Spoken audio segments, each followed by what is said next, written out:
Creating a space for joy and curiosity in learning, rethinking school curriculum.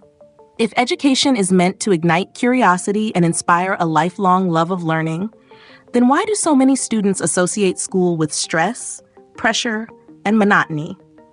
Why is the classroom often a place of rigid structure rather than joyful exploration? Could it be that we have designed education to prioritize obedience and memorization over discovery and excitement? If learning is meant to be transformative, then shouldn't schools be vibrant spaces where students feel energized, engaged, and encouraged to ask questions? What happens when students are given the freedom to be curious, to experiment, to explore knowledge on their own terms? Traditional education often forces students to learn within strict frameworks, where creativity is secondary to test preparation and academic performance.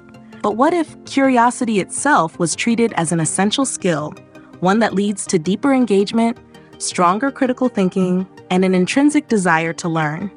If children are naturally curious, then why do so many lose that sense of wonder the longer they stay in the school system? Shouldn't education fuel that innate curiosity rather than suppress it? Multiple intelligence theory tells us that learning is not one-dimensional.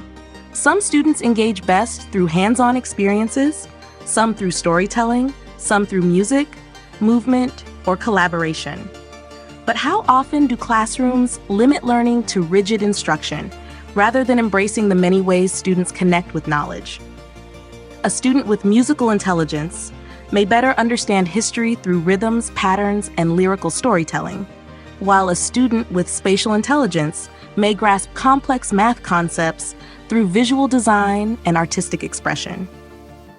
If we know that students learn in different ways, then shouldn't we design learning environments that reflect the joy and excitement of discovering knowledge through diverse approaches? And what about kinesthetic learners, those who process information best when they are moving, experimenting, and physically engaging with their environment?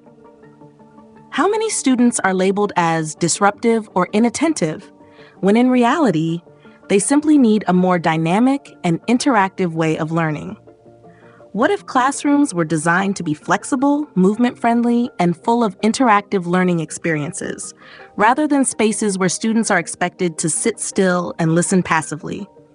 Wouldn't that lead to greater engagement, deeper understanding, and a love for learning that lasts beyond the classroom? If education is truly about preparing students for a meaningful and fulfilling life, then shouldn't it be a joyful experience rather than an obligation? What if schools encouraged play, storytelling, hands-on discovery, and open dialogue, treating learning as a journey rather than a task? What if students were encouraged to follow their own questions, to explore the subjects that light them up, to engage with learning as an adventure rather than a routine? Wouldn't that create a world where learning isn't something students endure, but something they love? If we continue to treat education as a system of discipline and memorization, then we are not teaching students to think, grow, and innovate. We are simply training them to comply.